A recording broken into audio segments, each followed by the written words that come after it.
한 주간도 믿음으로 승리하셨습니까? 우리의 삶이 또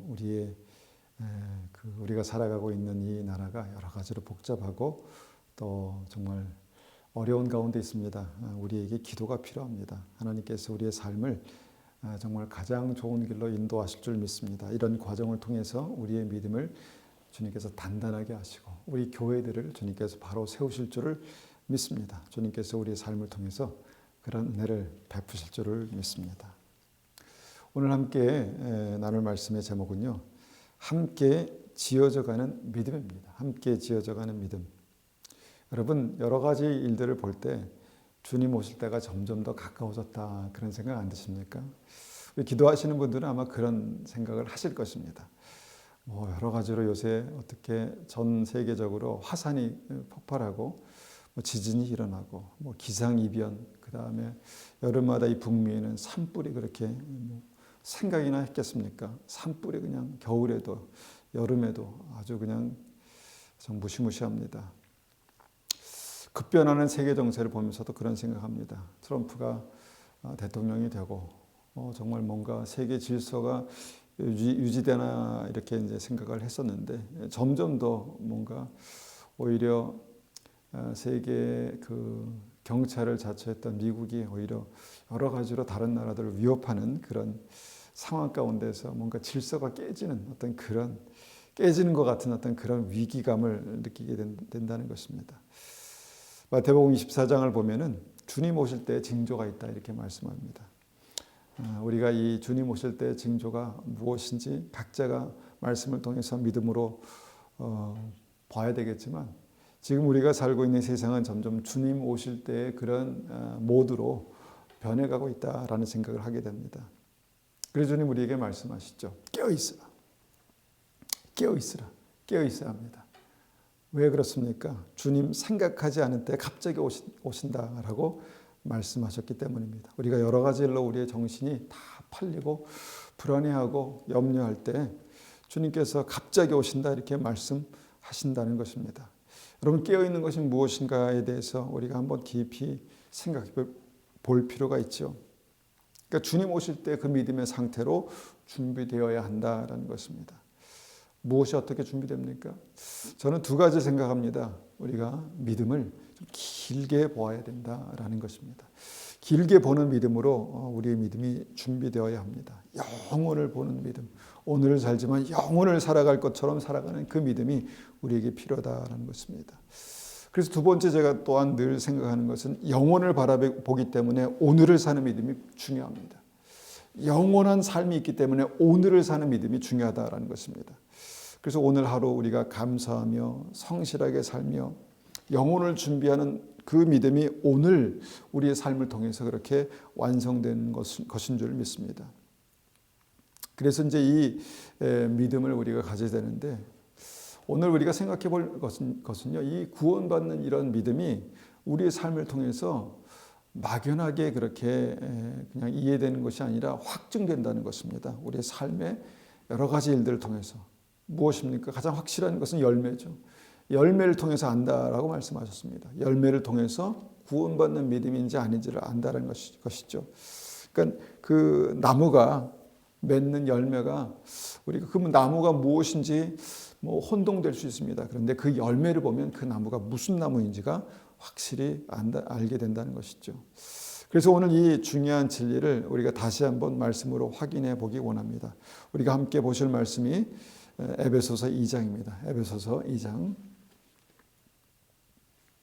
에베소서 2장입니다. 2장 20절에서 22절까지 한번 보겠습니다. 에베소서 2장 20절에서 22절까지 말씀입니다. 받들어 읽겠습니다. 에베소서 2장 20절. 너희는 사도들과 선지자들의 터 위에 세우심을 입은 자라. 그리스도 예수께서 친히 모퉁이 돌이 되셨느니라. 그의 안에서 건물마다 서로 연결하여 주 안에서 성전이 되어가고 너희도 성령 안에서 하나님의 거하실 처소가 되기 위하여 그리스도 예수 안에서 함께 지어져 가느니라. 이 말씀 보니까요, 구원받는 믿음의 과정이 있고 결과가 있다라는 것입니다. 그러니까 나타나는 무언가가 있다라는 것이죠.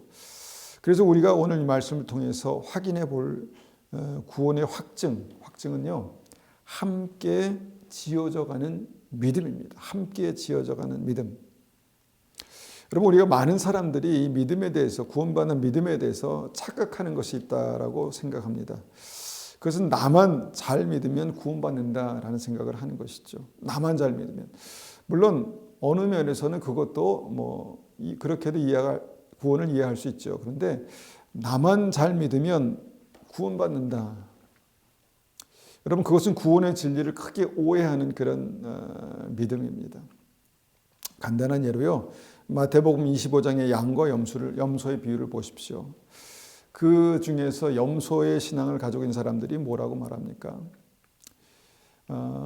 믿음으로 살았다는 것이죠. 그런데 예수님은 그들을 향해서 뭐라고 말씀하시죠? 너희의 믿음은 구원받는 믿음이 아니다, 이렇게 말씀하시죠. 그 이유가 무엇입니까? 그 염소의 신앙을 가지고 있는 사람들의 그 삶의 인생의 주변에 있는 사람들과의 관계가 구원받는 믿음이었는데, 그 염소의 신앙을 가진 사람들은 그 모든 관계를 저버렸다는 것입니다. 모른 채 했다는 것입니다. 무시했다는 것이죠. 그런데 주님께서 그들을 향해서 내가 너희를 모른다, 이렇게 말씀하셨다는 것이죠. 그래서 우리가 이제 그 믿음으로 우리가 사는 그 인생 가운데에서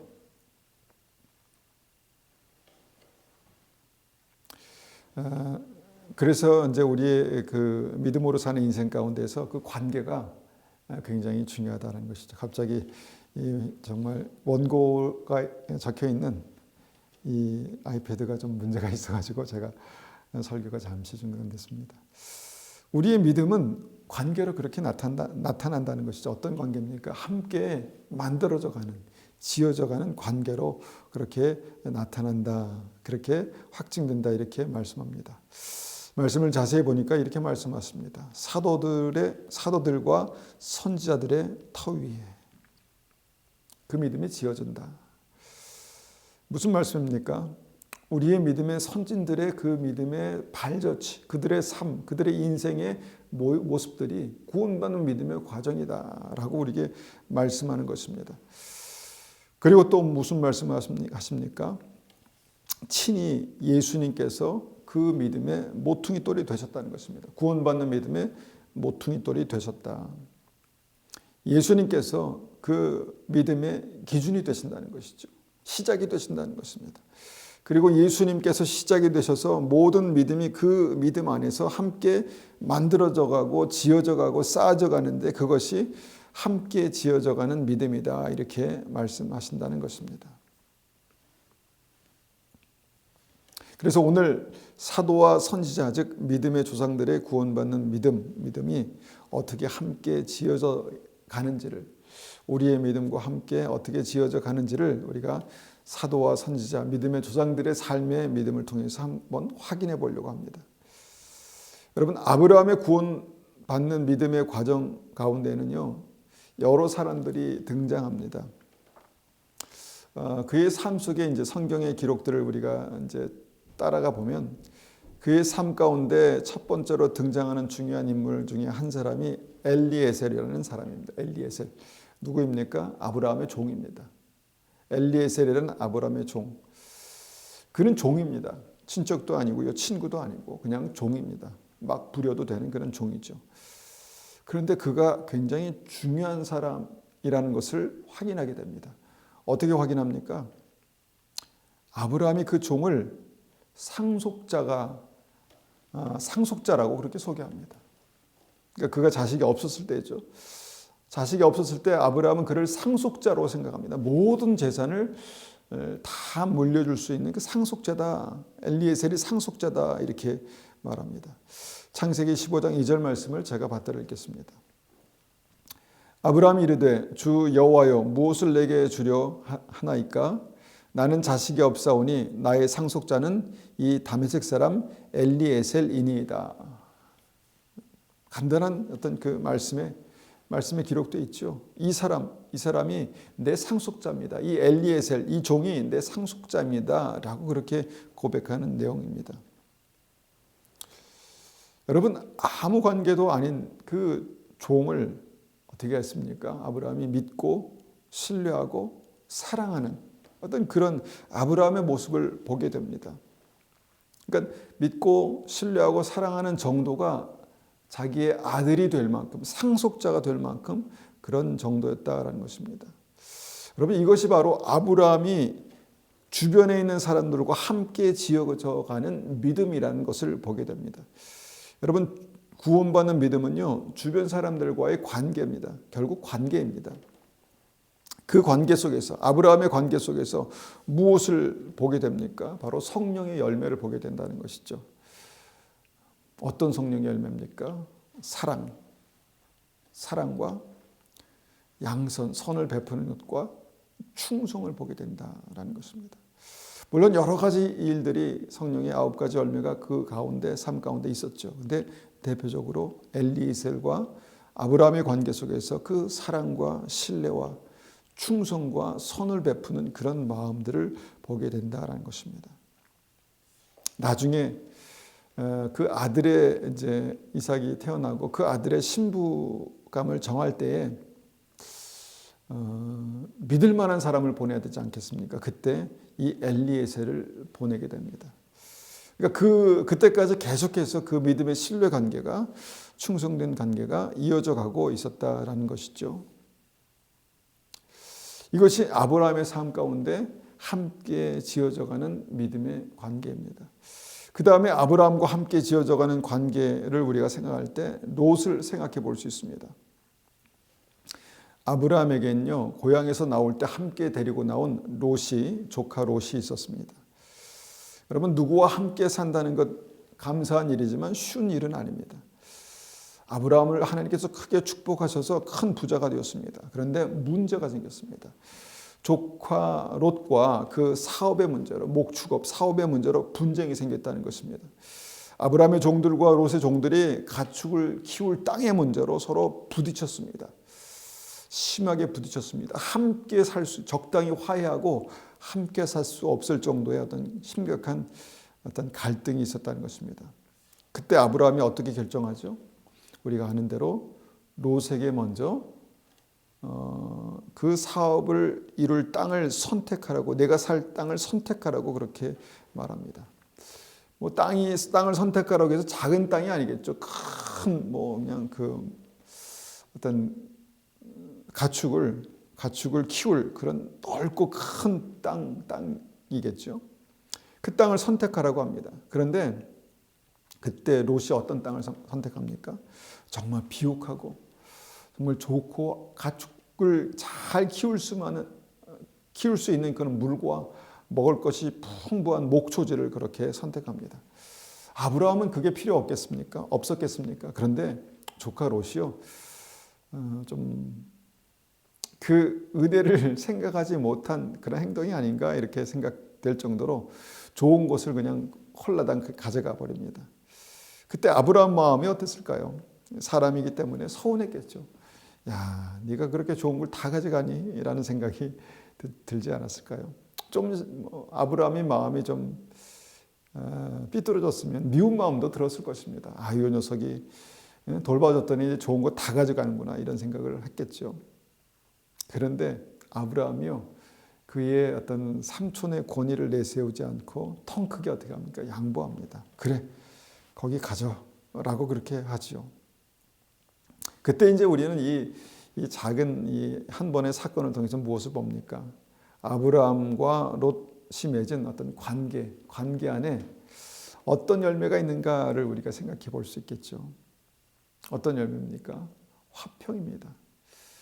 정말 어떤 갈등에도 깨지지 않는 그 화평의 관계가 아브라함과 롯 사이에 있었다는 것입니다. 신뢰, 화평, 그것이 있었습니다. 그리고 어떤 것이 있었습니까? 그것을 깨지 않기 위해서 오래 참는 인내가 있었습니다. 갈등이 있었죠. 심각한 갈등입니다.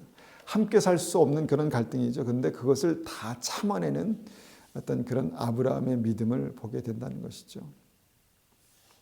그렇게 이제 롯이 좋은 것을 다 가지고 그렇게 떠나갑니다. 아브라함을 떠나가죠.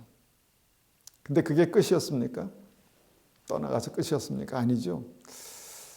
그렇게 좋은 것을 가지고 떠나갔는데 결국 그 롯이 정착한 곳이 어딥니까? 소돔과 고모라 아니겠습니까? 소돔입니다.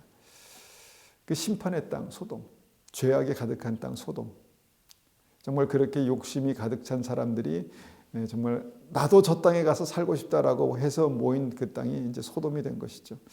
하나님께서 그 죄악의 도시 소돔을 멸망시키기로 결정하십니다. 그때 아브라함이 어떻게 기도합니까? 하나님 제발 그렇게 하지 말아 주십시오 라고 그냥 간절히 중보하죠. 하나님 그 속에 의인들을 악인들과 함께 멸하시겠습니까? 롯을 생각하고 그렇게 이야기한 것입니다. 최소한 롯과 그의 가족과 그의 어떤 그 사위들을 생각하고 이렇게 말한 것이겠죠. 그런데 거기에 의인들이 충분치 않았습니다. 10명도 되지 않았습니다. 이제 이것을 통해서 우리가 함께 볼 수 있는 것은 아브라함의 마음속에 사랑하는 조카에 대한 어떤 그 관계에서 아직도 뭔가 끈끈하게 연결되어 있는 어떤 성령의 열매를 보게 된다는 것이죠. 성령의 열매, 사랑하고 충성된 관계. 그렇게 함께 지어져 있었습니다. 비록 떠났지만, 몸은 떠났지만 그들의 삶의 어떤 그들의 관계는 믿음 안에서 그렇게 충성됨으로 아브라함 마음속에 남아 있었다는 것이죠. 그 다음에 마지막으로 아브라함에게 중요한 관계가 있죠. 바로 그 아들 이삭과의 관계입니다. 하나님께서 잘 자라고 있는 이삭을 모리아 산에 가서 번제로 바치라 이렇게 말씀합니다. 어떻게 하나님께서 그런 말씀을 하실 수 있을까? 우리는 생각하지만 무슨 목적이 있으시겠지라고 우리가 이제 아브라함이 생각했을까요? 하여튼 어려운 그런 말씀을 명령을 하십니다. 그런데 함께 지어진 관계 안에서 그 구원의 열매가 어떻게 확인됩니까? 어떻게 확인됩니까? 순종하는 믿음으로, 충성스러운 믿음으로 확인됩니다. 죽기까지 충성하는 믿음으로 확인됩니다. 지난주에 그 출산한 성도 가정을 신방했습니다. 그때 그 젊은 엄마가 한 말이 있습니다. 그 아이를 볼 때 정말 눈에 넣어도 아프지 않는다라는 말을 이제야 알 것 같습니다. 이런 말을 합니다. 그만큼 자식은 특별하고 자식은 사랑입니다. 이것이 본능이죠. 모성애는 본능입니다. 자식을 사랑하는 마음은 본능이죠. 그런데 그런 아들 이삭과 아브라함의 관계의 사랑은요. 사랑은 어떻습니까? 그 믿음 안에 있는 것을 보게 됩니다. 그러니까 이 믿음이라는 것이, 아브라함의 믿음이라는 것이 그런 아버지의 본능적인 사랑을 뛰어넘는 어떤 그런 사랑이 아니라 믿음의 열매로 먼저 그들의 삶에 그 사랑이 뭔가 이렇게 묶여져 있다는 것을 보게 된다는 것입니다. 이것이 바로 충성입니다. 하나님에 대한 충성, 믿음으로 그 아들과 아버지가 맺어져 있는 그런 충성된 관계입니다. 아브라함 아무리 아버지지만 그 정말 혈기왕성한 10대가 정말 100세 가까이 된 100세가 이제 된 그 넘은 아버지의 말을 순종하며 따라갈 수 있다라는 것이 굉장히 큰 놀라운 일 아니겠습니까? 그런데 이삭은요, 아버지의 명령에 어떻게 합니까? 충성스럽게 따라갑니다. 사랑하는 아버지의 어떤 그 명령을 사랑으로만 이해할 수 있겠습니까? 그런데 그것을 뭔가 그 사랑의 관계를 뛰어넘는 믿음이 있었는데 그것이 바로 아브라함과 이삭 사이에 하나님께 대한 충성이었다라는 것입니다. 그래서 아브라함의 믿음에는요, 성령의 열매, 충성이 있었습니다. 아브라함의 본능인 사랑을 이기는 어떤 그런 믿음의 열매가 있었다라는 것입니다. 그리고 이제 하나님의 명령에 따라서 충성해서 사랑하는 아들을 번제로 드립니다. 이것이 이제 아브라함의 마음 가운데, 그의 삶 가운데 그 역사는 절제라는 것을 보게 됩니다. 사랑도 절제가 필요합니다. 아브라함의 사랑이 얼마나 지극했습니까? 100세에 낳은 아들 얼마나 특별하게 했겠습니까? 그런데 아브라함이 믿음으로 그 사랑조차 절제할 수 있는 그런 은혜가 있었습니다. 전도서에서 사랑할 때가 있고 미워할 때가 있다 말씀하시죠. 어떻게 아들을 미워합니까? 말도 안 되죠. 그러니까 다른 말로 이것을 표현한다 보면 사랑할 때가 있고 그 사랑을 절제할 때가 있다라는 것이죠. 아브라함과 이삭의 관계를 그 성령의 열매 절제가 뭔가 세우고 있다, 받치고 있다라는 것을 보게 되는 말씀입니다. 그래서 이제 그 아브라함과 이삭의 관계가 그냥 관계가 아니라 믿음 안에서 함께 지어져 있는, 무엇으로요? 하나님께서 그 가정 안에 거하실 믿음의 처소로 함께 지어져 있는 성령의 전이 되는 어떤 그런 관계다라는 것입니다. 이것이 함께 지어져 가느니라라고 말씀하시는 구원받는 믿음이죠. 우리가 이제 이런 믿음의 관점에서 우리가 볼 때 또 한 사람을 우리가 생각할 수 있습니다. 바로 다윗입니다. 하나님께서 다윗을 선택하시고 왕으로 기름 부으셨습니다. 그런 다음에 어떤 사람을 만납니까? 바로 그를 죽이려는 사울 왕을 만납니다. 여러분, 다윗과 사울 왕의 관계가 어떻게 믿음 안에서 함께 지어져 있다라고 볼 수 있습니까? 이 관계는 사울의 입장에서는요, 반드시 끊어내야 하는 그런 관계입니다. 사울은 그래서 끊임없이 다윗을 죽이려고 했습니다. 다윗을 끊어내려고 한 것이죠. 그런데 다윗의 입장을 보십시오. 다윗의 믿음의 입장을 보십시오. 하나님께서 기름 부어 세우신 왕이기 때문에 끊을 수 없다는 것입니다. 그 마음에서 끊어낼 수 없다는 것입니다. 그래서 끝까지 사울에게 복수하지 않습니다. 사울의 생명에 손을 대지 않습니다. 기회가 있는데도 그를 지킵니다. 여러분, 다윗과 사울의 관계에서 볼 수 있는 것이 바로 다윗의 입장에서 사울 같은 사람일지라도 믿음으로 함께 지어져 있구나라는 것을 보게 되는 그런 관계다라는 것입니다. 지옥과는 사울의 입장에서 분명히 끊기 원하는 그런 관계지만요, 천국과는 다윗의 입장에서 정말 그런 충성과 오래 참음으로 연결되어 있는, 하나님께 대한 충성이죠, 먼저는. 그리고 사람에 대한 기름 부음을 받은 왕에 대한 그런 충성이기도 합니다. 그런 충성과 그 충성을 지키기 위해서 오래 참지 않습니까? 죽이려고 하는데도 그렇게 충성과 오래 참음으로 연결된 관계였다는 것입니다. 이것이 다윗 입장에서 그의 삶을 온전히 세우는 믿음, 어떤 그 함께 지어져가는 믿음이다라는 것입니다. 그리고 다윗의 어떤 삶의 관계를 보면요, 다윗의 삶에는요, 하나님께서 약속하신 그 나라의 왕, 그러니까 하나님의 나라를 건국하는 데 앞장섰던 충신들이 있습니다. 그들을 성경은 400명이다 이렇게 말합니다. 그런데 그 400명이 누굽니까? 성경은 그들을 대부분 비류라고 그렇게 표현합니다.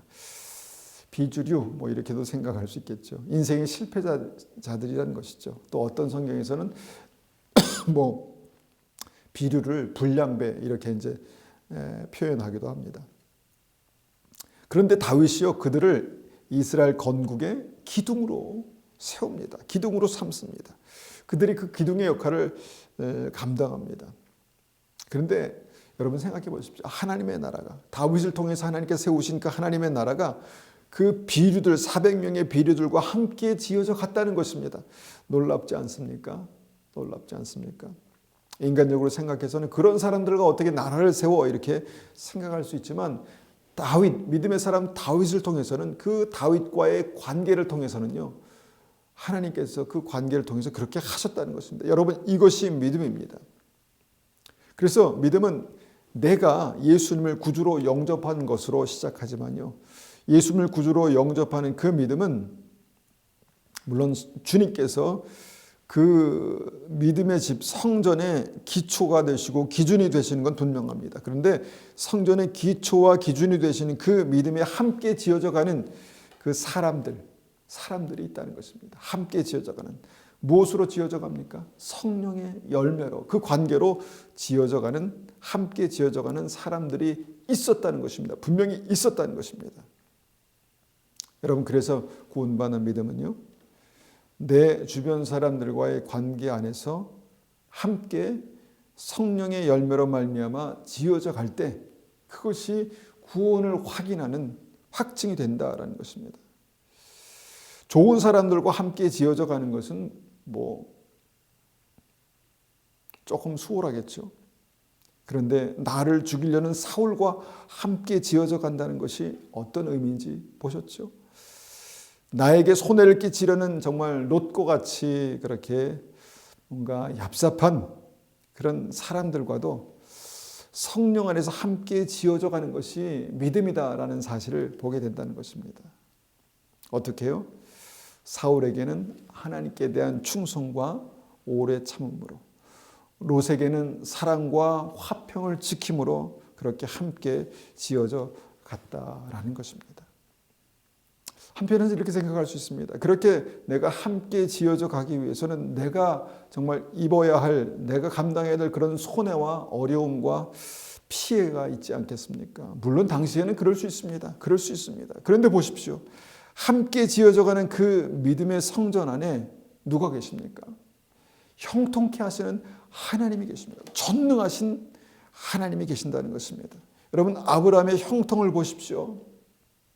롯에게 다 주었지만 결국은 하나님께서 그 모든 것을 다 그에게 허락하셨습니다. 동서남북을 바라보라. 내가 밟는 땅을 주겠다. 이렇게 말씀하시죠. 여러분, 다윗의 삶이 사울 때문에 고통이 심했지만 여러분, 그의 형통이 무엇입니까? 결국 하나님께서 그를 신뢰하셔서 왕으로 세우셨다는 것입니다. 그의 나라를 세우셨다는 것입니다. 축복과 은혜를 부으셨죠. 나의 믿음을 한번 확인해 보십시오. 나의 믿음은 어떻게 그 믿음의 터 위에 예수 그리스도께서 그 모퉁이 돌이 되시고 기준이 되심으로 내 주변 사람들과 어떻게 함께 지어져 가고 있습니까? 믿음은 혼자 가는 것이 아닙니다. 예수 그리스도께서 나의 머릿돌, 모퉁이 돌이 되시고 함께 지어져 가는 것이 믿음이다라는 것입니다. 영원한 천국의 삶을 바라보면서 오늘 내 주변에 하나님께서 보내신 그 사람들을 분명하게 보십시오. 그리고 그 한 사람 한 사람을 통해서 함께 지어져 가야 하는 믿음이 무엇인가를 여러분 분명하게 보시기 원합니다. 그렇게 함께 지어져 가는 믿음 안에는요, 분명히 전능하신 하나님께서 그 가운데 계십니다.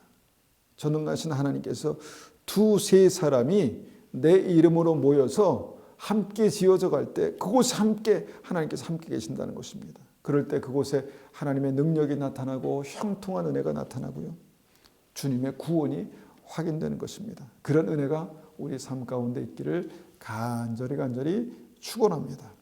우리가 이 말씀을 가지고 함께 기도합니다. 하나님, 우리의 삶이 정말 그리스도 예수 안에서 함께 지어져가는 믿음이 되게 도와주시옵소서. 하나님, 정말 믿음의 터 위에, 그 믿음의 신앙 위에 함께 지어져가는 믿음이 무엇인지를 더 깊이 깨닫고 주변 사람들을 바라볼 수 있는, 볼 수 있는 그 은혜가 있게 도와주십시오. 그렇게 한번 같이 기도하겠습니다.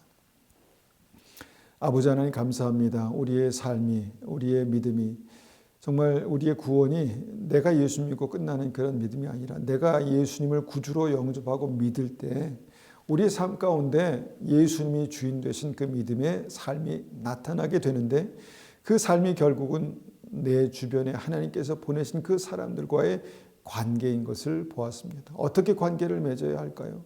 주님 말씀하신 대로 그 관계 속에서 우리가 성령의 열매를 보기 원합니다. 성령께서 역사하시고 성령께서 말씀하시고 우리가 주님 앞에 나를 쳐서 복종시킴으로, 충성됨으로, 인내함으로, 또 화평케 함으로 주님 우리의 삶 가운데 함께 지어져가는 은혜가 있게 도와주시옵소서. 우리 가정에서 함께 지어져가는 은혜가 있게 하시고, 우리 교회에서 함께 지어져가는 은혜가 있게 하시고, 내 삶에 하나님 주님 보내신 사람들과 믿음 안에서 함께 지어져가는 그런 귀한 은혜가 있게 도와주시옵소서. 축복하여 주시옵소서.